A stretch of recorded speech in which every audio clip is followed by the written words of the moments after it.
आता एक महत्त्वाची बातमी राजकीय वर्तुळातून समोर येते। ठाकरे गटाचे प्रमुख उद्धव ठाकरे यांनी केंद्रीय गृहमंत्री अमित शहा यांच्यावर निशाणा साधलाय। कोण कुणाला संपवतो हे कळेल अशा शब्दांमध्ये ठाकरेंनी अमित शहा यांच्यावर पलटवार केलाय।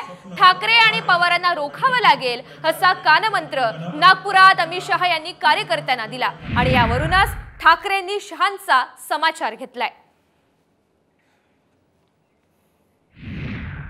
काल जे बाजार बुडगे हा शब्द मी मुद्दामून वापरतोय, कोणतं तुम्ही तुमच्या लक्षात आला असेल, मला वाटतं नागपूरला येऊन गेला हा बाजार बुडगा आणि आम्हाला खतम म्हणजे उद्धव ठाकरेंना खतम करा, पवार साहेबांना खतम करा। हिम्मत असेल तर येऊन बघ, कोणाला महाराष्ट्र खतम करतो ते दाखवून देतो।